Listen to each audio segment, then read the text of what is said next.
Olá! Sabe quando a gente se pergunta o que é que faz um monte de gente virar um time de verdade? Ou como é que funciona uma terapia em grupo?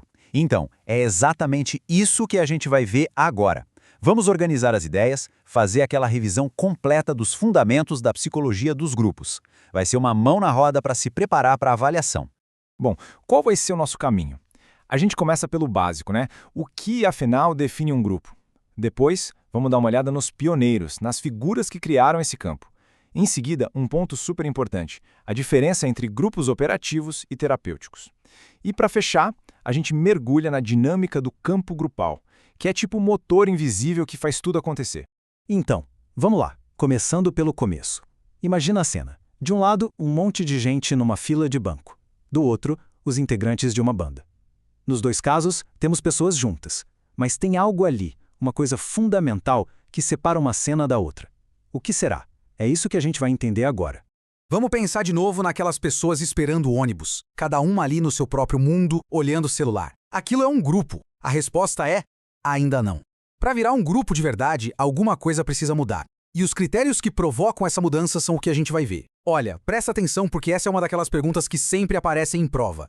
E aqui está o pulo do gato para qualquer avaliação. De um lado, o que a gente chama de agrupamento. Pessoas que estão juntas, mas meio que por acaso. Do outro, o grupo. Pessoas que estão juntas por um motivo, com um propósito. A grande diferença é essa, a intencionalidade. O agrupamento é como se fosse a semente, já o grupo é a planta que cresceu, com uma estrutura própria. Certo. Mas então como é que essa semente vira planta? Segundo o psicólogo David Zimmerman, precisa de 4 elementos essenciais. Vale a pena anotar porque isso aqui é matéria de prova com certeza. Cada um desses pontos é como se fosse um tijolinho na construção de um grupo de verdade, um grupo funcional. Ok, agora que a gente já entendeu o que é o grupo, que tal a gente conhecer os pais da criança? Vamos fazer uma pequena viagem no tempo para ver as mentes brilhantes que criaram as ferramentas que a gente usa até hoje para entender como os grupos funcionam. O que eu acho mais fascinante nessa linha do tempo é ver a evolução do pensamento. Tudo começa com uma necessidade bem prática, lá com Pratt e os pacientes dele. Aí, aos poucos, com Lewin, Fawkes e Pichon-Rivière, a teoria vai se tornando mais sofisticada. Cada um deles foi colocando uma peça nesse grande quebra-cabeça, que é entender os grupos. Bom, com esse contexto histórico, fica bem mais fácil entender que nem todo grupo é criado igual. E para a avaliação, é simplesmente fundamental saber a diferença entre os dois tipos principais, aqueles que focam em uma tarefa e aqueles que focam no autoconhecimento.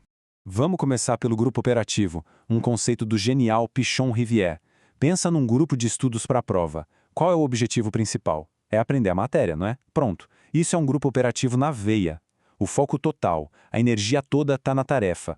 E aqui a gente vê a diferença assim, preto no branco. No grupo operativo, a meta está do lado de fora. É um projeto, um trabalho, um aprendizado. Já no grupo terapêutico, a meta está do lado de dentro, é se entender melhor. Claro que um grupo de estudos pode até ter um efeito terapêutico, mas não é o foco. Na terapia em grupo, o foco é totalmente no mundo interno de cada um.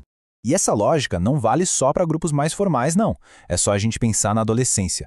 Uma turma de amigos, por exemplo, tem uma tarefa, mesmo que implícita, ajudar cada um a descobrir quem é, a formar a própria identidade. Já uma gangue, muitas vezes, não tem essa tarefa construtiva e toda a energia do grupo pode acabar indo para um caminho mais destrutivo.